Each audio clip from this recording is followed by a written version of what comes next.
Hello friends, welcome to the class. आज की class में हम करेंगे अपने बायोमोलिक्यूल्स वाले नेक्स्ट टॉपिक को, दैट इज लिपिड। तो अब तक हमने इसके introduction, amino acids, proteins, enzymes and carbohydrates को कर लिया है।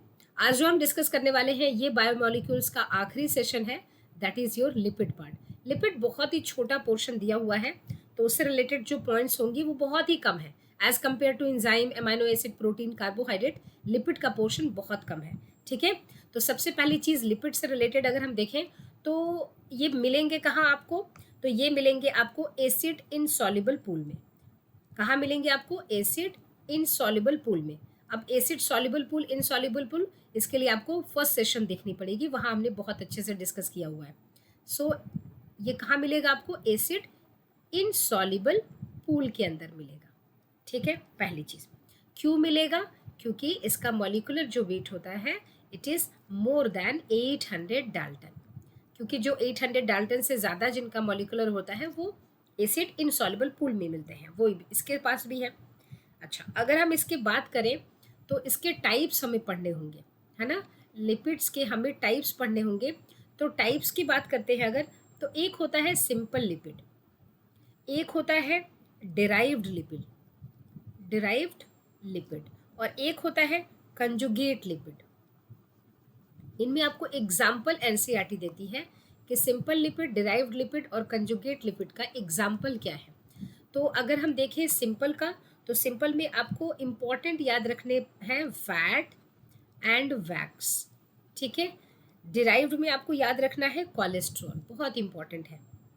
ठीक है, कोलेस्ट्रॉल, कोलेस्ट्रॉल। और कंजुगेट में आपको याद रखना है ग्लाइकोलिपिड, ग्लाइकोलिपिड। ठीक है, और एक याद रखना है आपको ग्लाइकोलिपिड, बहुत इंपॉर्टेंट है। ठीक है, चलिए एक आप लिपोप्रोटीन पढ़ते हैं, लिपोप्रोटीन। ठीक है, चलो ब्लड रिपोर्ट कभी देखा है आपने, करवाया भी होगा तो उसमें आपने देखा होगा HDL लिखे होते हैं, LDL लिखा होता है ब्लड रिपोर्ट, है ना, वो लिपोप्रोटीन का ही इंफॉर्मेशन दिया होता है। चलिए अब हम आगे बात करते हैं इससे लिपिड से रिलेटेड जो हमारी इन्फॉर्मेशन, कि सबसे पहले हम इसमें एक फैट का इसका स्ट्रक्चर देखेंगे। फैट का स्ट्रक्चर कैसा होता है उसका स्ट्रक्चर देखेंगे, यानी कि structure of fat, structure of fat.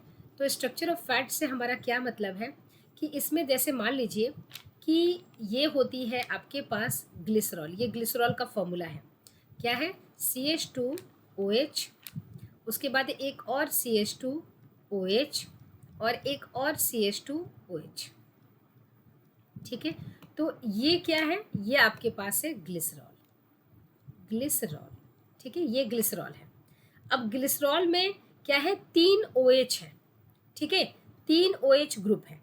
ठीक, अच्छा अब अगर हम बात करें एक फैटी एसिड की, फैटी एसिड क्या होती है? एक long form of carbon chain है। क्या है? ये long form of carbon chain है। ठीक, और इसके पास क्या होगा? एक COH लगा दीजिए, यहाँ क्या लगा दीजिए? एक COH लगा दीजिए। तो ये जो था ये एक लॉन्ग कार्बन चेन है, लॉन्ग कार्बन चेन है, और इस लॉन्ग कार्बन चेन के साथ एक कार्बोक्सिलिक ग्रुप आ गया, तो ये क्या बन गया? ये बन गया फैटी एसिड, ये बन गया फैटी एसिड। ठीक है, फैटी एसिड। तो अगर फैटी एसिड के COH को ले जाकर हम ग्लिसरॉल के OH से बॉन्ड बना दें, ठीक है, तो ध्यान से रखें यहाँ पर होगा क्या, ध्यान से देखें। अब हम जा रहे हैं इस COH को लाने, यानी कि अब ये आएगा C,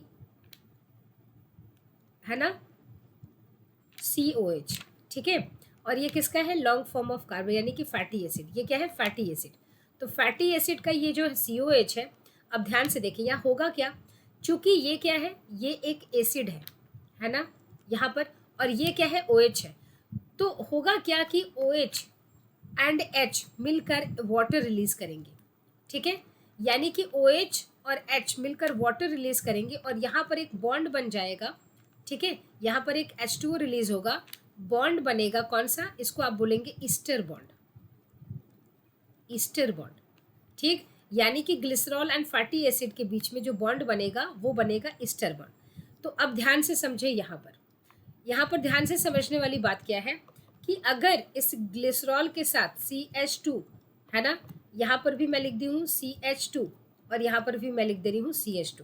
ठीक है, अब यहाँ पर तो OH होना चाहिए ना, यहाँ पर OH, यहाँ पर भी OH होना चाहिए, यहाँ पर भी OH होना चाहिए, क्योंकि ये पूरा स्ट्रक्चर क्या है, ग्लिसरॉल का स्ट्रक्चर है, ग्लिसरॉल का स्ट्रक्चर है। अब देखिए, अब आएगी कहानी में ट्विस्ट कि अगर यहाँ पर इस जगह पर बॉन्ड आप बना दें, ठीक है, यहाँ पर अगर आप बॉन्ड बना दें, ठीक है, यानी कि यह इस जगह पर क्या हो गया, इस जगह पर आप स्टेरिफिकेशन करवा दें, तो यहाँ पर क्या हो गया, long form of carbon chain यहाँ आ गया।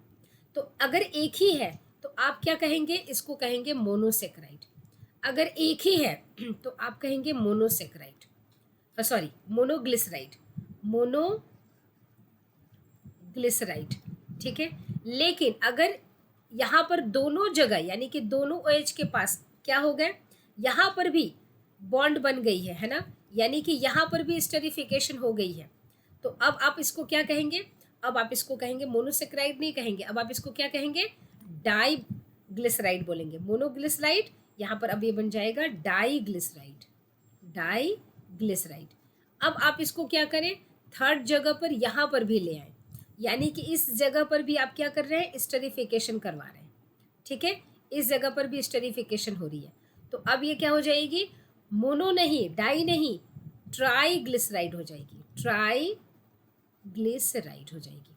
तो इसका मतलब ये हुआ कि अगर कोई पूछे कि मोनोग्लिसराइड में कितने नंबर ऑफ ईस्टर बॉन्ड है, number of ester bond, ester bond कितने हैं, तो मोनोग्लिसराइड में एक ईस्टर बॉन्ड है, डाइग्लिसराइड में 2 ईस्टर बॉन्ड है, ट्राइग्लिसराइड में अगर हम कहें तो 3 ईस्टर बॉन्ड है। ये क्वेश्चन पूछा जाता है, ये इंपॉर्टेंट क्वेश्चन है। ठीक है, और क्यों है इसका लॉजिक भी आपके सामने है। अब हम बात अगर करें टाइप्स ऑफ फैटी एसिड की, कि फैटी एसिड्स के कितने टाइप्स होते हैं, types of fatty acid, types of fatty acid, fatty acid की, तो ध्यान से देखिए। अब इसके टाइप्स किस सेंस में है कि सबसे पहले तो आप ये समझ लें कि लॉन्ग कार्बन चेन जो होता है, ठीक है, long carbon chain of carboxylic acid, ये क्या कहलाता है, फैटी एसिड। यानी कि फैटी एसिड जो है ये है एक लॉन्ग कार्बन, ठीक है, चेन, किसकी, of carboxylic acid, of carboxylic acid. इसका मतलब ये हुआ कि आप carbon carbon carbon carbon long carbon chain बना दें और लेकिन लास्ट में क्या जोड़ दें, COOH लगा दें। ठीक है, तो ये क्या कहला जाएगा, एक फैटी एसिड ये बन जाएगा। ठीक, अब बात आती है कि आखिर ये जो long form of carbon chain लगेंगे या जो फैटी एसिड है, 2 तरह के आप कहते हैं, एक कहते हैं सैचुरेटेड फैटी एसिड, कहते हैं ना सैचुरेटेड फैट है, और एक कहते हैं अनसैचुरेटेड, एक कहते हैं अनसैचुरेटेड, अनसैचुरेटेड फैटी एसिड। अब ये दोनों में क्या अंतर है, सैचुरेटेड एंड अनसैचुरेटेड में क्या है ना। देखिए, अनसैचुरेटेड क्या है, जो सैचुरेटेड क्या है, इसमें सिर्फ और सिर्फ सिंगल बॉन्ड होगा, have single bond only. Carbon carbon के बीच में क्या होगा, हमेशा सिर्फ सिंगल बॉन्ड ही होगा, सिंगल बॉन्ड ओनली। तो ये क्या हो जाएगा, ये हो जाएगा आपका सैचुरेटेड। लेकिन अनसैचुरेटेड में क्या है, अनसैचुरेटेड में आपके डबल बॉन्ड भी होने लगेंगे। यहाँ पहले आप सैचुरेटेड का एक एग्जाम्पल लिख लें। एग्जाम्पल देती है NCERT, इसका बेस्ट एग्जाम्पल लिखती है कि एक पाल्मिटिक एसिड है, पाल्मिटिक एसिड है जिसके पास 16 कार्बन है और वो सिंगल चेन है। तो 16 कार्बन वाला पाल्मिटिक एसिड एक सैचुरेटेड फैटी एसिड है, ये इंपॉर्टेंट है। अच्छा, अनसैचुरेटेड की अगर हम बात करें तो अनसैचुरेटेड में ये पॉइंट आपको इंपॉर्टेंट है कि आप इसको क्या कहेंगे, आप इसको कहते हैं ओलिक लगा देंगे वर्ड, तो इसका मतलब वो 18 कार्बन का है और उसमें एक ही डबल बॉन्ड है, बस एक क्या है, डबल बॉन्ड है। उसमें लीनो क्या लगा देंगे, लिनोलेइक, लिनोलेइक। इसका मतलब वो 18 कार्बन का है और उसमें 2 डबल बॉन्ड है। उसमें आप लगा देंगे लिनोलेनिक, लिनोलेइक अब नहीं है, लिनोलेनिक है, लिनोलेनिक। इसका मतलब वो 18 कार्बन का है और उसमें 3 डबल बॉन्ड है। और एक आता है एराकिडोनिक,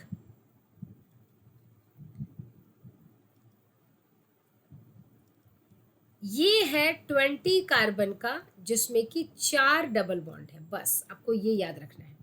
और एक इसमें से इंपॉर्टेंट पॉइंट याद रखनी है, मैं इससे लिखती हूँ, ठीक है, कि अगर सिर्फ एक ही अगर डबल बॉन्ड होगा तो उसको आप क्या कहते हैं, एक डबल बॉन्ड वाले को आप कहते हैं कि mono unsaturated fatty acid. Fatty acid short में आप क्या कहेंगे, मोनो अनसैचुरेटेड फैटी एसिड, मूफा। तो मूफा वाले कौन हो जाएंगे, ओलिक एसिड। और अगर एक से ज्यादा डबल बॉन्ड होगा तो उसको आप कहते हैं पॉली अनसैचुरेटेड फैटी एसिड, यानी कि ये हो जाएंगे मूफा, सॉरी पूफा, PUFA, फूफा नहीं पूफा, PUFA, ठीक है। पी किससे है, पॉली के लिए, ठीक।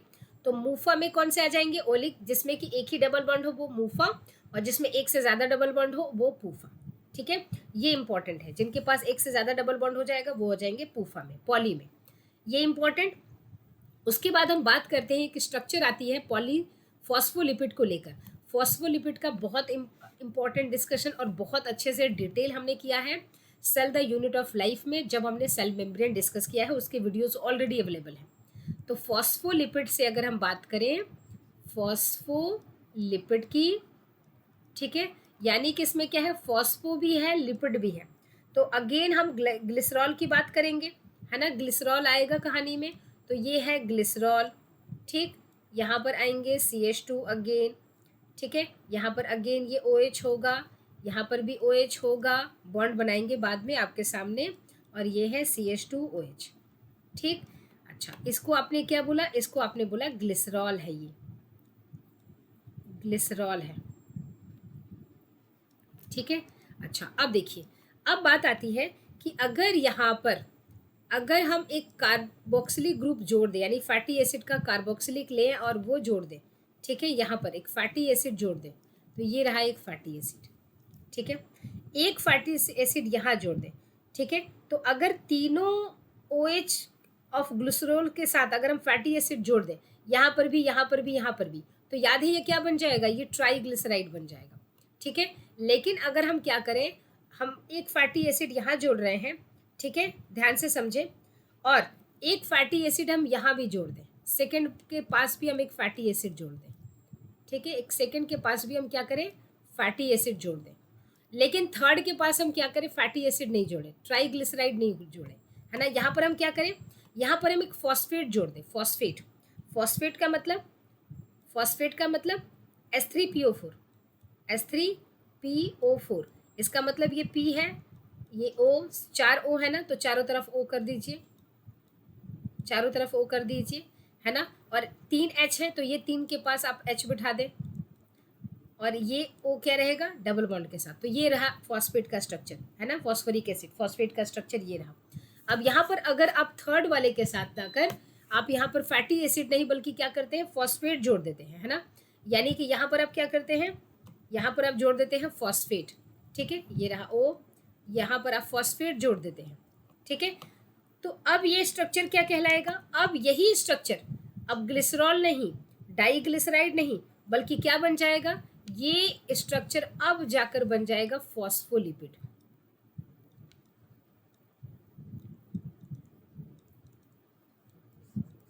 ठीक है, क्या बन जाएगा, फॉस्फोलिपिड। इसका मतलब फॉस्फोलिपिड इज इक्वल टू क्या हुआ, phospholipid is equal to diglyceride, 2 glyceride है ना, डाईग्लिसराइड प्लस फॉस्फेट, ठीक है। तो ये बन जाता है आपका फॉस्फोलिपिड। ये पॉइंट इंपॉर्टेंट है, क्वेश्चंस यहाँ से भी पूछे जा सकते हैं, ठीक है। अब बात आती है कि यहाँ पर अगर हम देख लें, ठीक है, तो फॉस्फोलिपिड, है ना, अलग अलग तरह के क्यों होंगे, ये किस बात पर डिपेंड करेगा, ठीक है। तो अगेन उसके लिए आपको क्या करना पड़ेगा, एक फॉस्फोलिपिड बनाना पड़ेगा, यानी कि आपको एक ग्लिसरॉल लेना पड़ेगा, ठीक है। आपको एक ग्लिसरॉल लेना पड़ेगा और इनके साथ आपको क्या करना पड़ेगा, आपको एक फॉस्फोलिपिड बनाना पड़ेगा। यानी कि इस जगह पर आपके पास क्या था, फैटी एसिड था, है ना, और लॉन्ग कार्बन चेन थे। यहाँ पर एक फैटी एसिड था, यहाँ पर लॉन्ग कार्बन चेन थे, ठीक। यहाँ पर क्या था, फॉस्फेट आपके साथ जुड़ा हुआ था, ठीक है, और यहाँ पर है एक्स। अब ध्यान से समझें, ये एक्स डिसाइड करेगा, ठीक है, ये एक्स से डिसाइड करेगा कि यहाँ पर क्या आएगा। ये है आपके पास एक कोलिन, ये डिसाइड करेगा कि इस अलग अलग फॉस्फोलिपिड पर ये एक्स अलग अलग होंगी, ठीक। ध्यान से समझें, एक जैसे कि एग्जाम्पल दिया हुआ है इस एक्स का, कि जैसे मान ले ये एक्स की वैल्यू क्या है, कि अगर इस एक्स की वैल्यू हो जाती है क्या, CH2, ठीक है, N, और ये तीनों जगह आ गया मिथाइल ग्रुप, CH3 कहाँ पर इसको ले जाकर लगा दीजिए, इस X की जगह लगा दीजिए, यानी कि ये क्या है, X की वैल्यू है ये, ठीक है। तो यही किसका स्ट्रक्चर बन जाएगा, अब यही स्ट्रक्चर बन जाएगा लेसिथीन का। लेसिथीन, ये NCERT का एग्जाम्पल है, लेसिथीन, ठीक है। सो लेसिथीन क्या है, is a type of phospholipid, most common phospholipid है प्लाज्मा मेम्ब्रेन का। ये क्या है, एक most common phospholipid of plasma membrane, done. Lung में भी मिलता है ये सर्फेक्टेंट की तरह, और ये क्या है, इस जगह पर अगर एक्स की जगह अगर आप इसे लगा दें तो ये क्या बन जाएगा, यही लेसिथीन का एग्जाम्पल है। ये इंपॉर्टेंट NCERT में मेंशन है। तो अब आई थिंक ये था हमारा पूरा डिस्कशन लिपिड को लेकर, ठीक है। तो आज हमारा बायोमोलिक्यूल्स का पूरा सेशन डन हुआ। इसके बाद हम नेक्स्ट स्टार्ट करेंगे, आप बताएं कमेंट में कि कौन सा चैप्टर मुझे स्टार्ट करना है, ठीक है। चलिए अब हम मिलेंगे आपसे नेक्स्ट सेशन में, तब तक take care and bye bye.